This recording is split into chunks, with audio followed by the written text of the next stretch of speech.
If you're watching this on YouTube and you have a question, comment, suggestion, or maybe you just want to find out more information about the product, you can find the link below.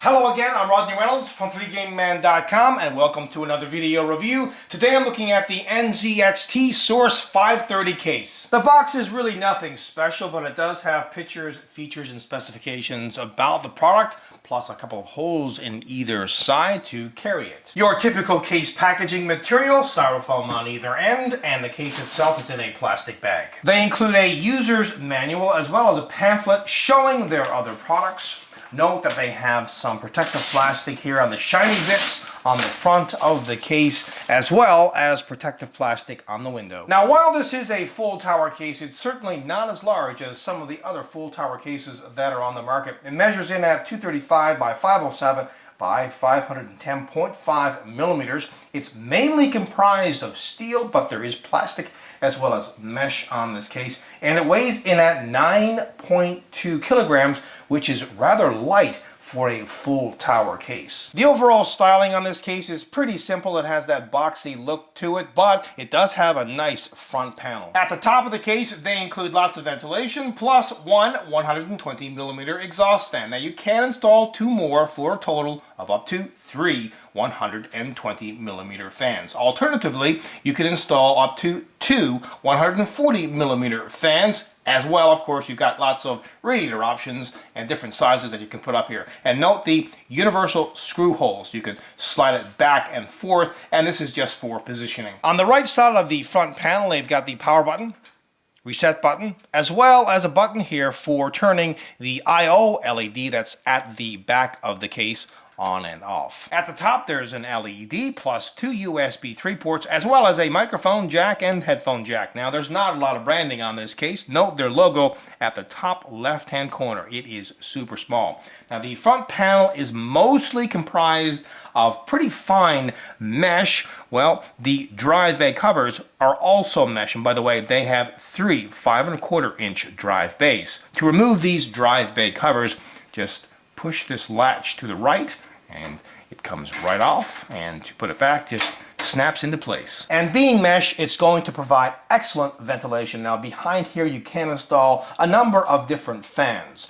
You can have up to two optional 140 millimeter fans, up to two 120 millimeter fans, or one 200 millimeter fan. On the left side panel, they include a rather large window, but the right side panel is plain. At the back of the case, they include one 120 millimeter exhaust fan, but you can install optionally a 140 millimeter fan here. And note the screw holes. Again, they're universal, where you can slip whatever you have screwed on here up or down. Perfect for an advanced liquid cooler or other rad or something else that you want to move up and down rather easily. Now the LED switch at the front controls this LED, which illuminates the I/O area. Here's where you would install the motherboard's I/O shield plate. They include 8 ventilated expansion slots, 2 rubber ground-mounted holes for routing cables and or tubes through extra ventilation. And at the bottom is where you would install a standard ATX power supply. Note that they have thumb screws on each side panel, 2 on each panel, and each of these screws has a rubber washer on it. This is to prevent vibrations, but also to prevent the thumb screws from scratching the back of the panels. Now, while this full tower case is not as large as some others that are on the market, there's still plenty of room to work on the inside, and these front hard drive cages can be removed for even more space. Now, unfortunately, the motherboard tray isn't removable, but look at all of the holes that they have on it for organizing the cables, as well as a large hole on the motherboard tray for the cooler's retention plate. This case fits ITX, micro ATX, ATX, as well as extended ATX form factor motherboards. They have a toolless design on the top 5¼ inch drive bays. It's just kind of like a latching system. You slide the drive in and then snap this down to lock it into place. You can install up to 6 3.5-inch drives or 6 2.5-inch drives. Now they have kind of like 3 different hard drive cages here. One that fits 3, another one that fits 2, and a single one at the bottom which now has an accessory box in it. And by the way, in that there's just screws and everything you need to install the different components. Now I'll show you how you can install a drive in that in just a minute. The caddies, they just slide out and they also have rubber grommets on them. And by the way, you can actually fit another 2.5-inch drive in this case behind the motherboard tray, and I'll show you that later on as well. Note the thumb screws on all of the expansion slots. At the bottom they include 6 rubber rests for the power supply to lodge on, and the power supply length will vary. It depends on whether you have a fan or fans installed at the bottom. By the way, you can install optionally up to 2 120mm fans. Now if you have a 120mm fan installed here, you don't have to, you can install it over there if you want to and just have one and have a longer power supply. But if you have one here, the length would be up to around 18 centimeters or 7 inches. But if you do not have a fan installed here, you can have a power supply that is up to around 1 foot or 30 centimeters. Now, video card length will vary. It depends on whether you have this front hard drive cage installed or not. If you have it installed, you can fit a video card that is up to 310 millimeters in length. If you have the cage removed, you can fit a video card that is up to 444 millimeters in length. And you can fit a cooler that is up to approximately 18 centimeters in height. You can install another optional 120 millimeter or 140 millimeter fan here on the inside of the case, and this pivots up and down. With the right side panel removed, first have a look behind the motherboard tray. Again, all of these holes to route cables through, punch outs to attach them onto, as well as this fan hub. You can put up to 10 3-pin fans on this, and this is the main power lead that is a 4-pin Molex connector that goes into the power supply.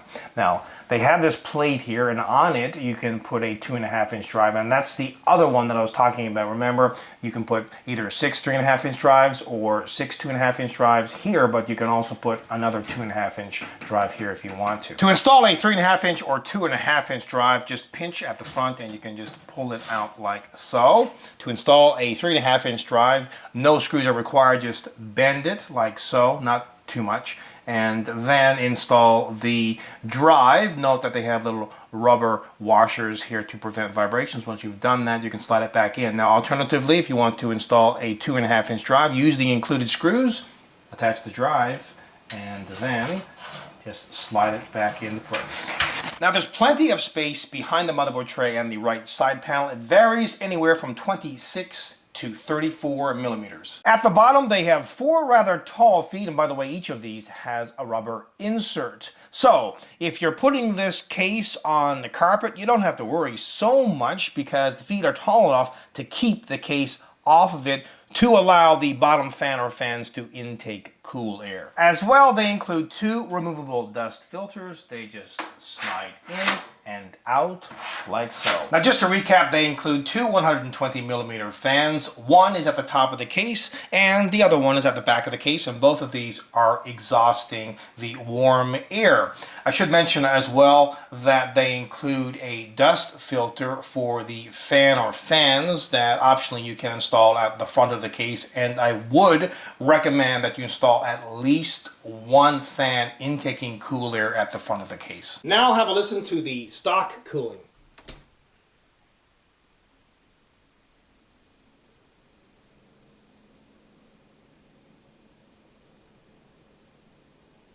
If you remember, on the front of the case box, they have 3 words: simple, affordable, and capable. And that describes this case perfectly. It doesn't have a super fancy look to it, rather a boxy feel, but thankfully, they include a nice front panel.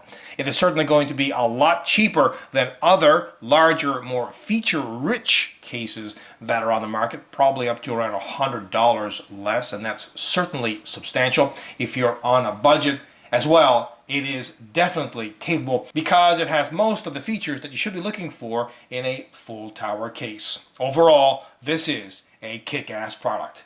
Until next time, Take care. How do you think this product stacks up? To vote, head on over to 3dgameman.com, and while you're there, check out the pricing.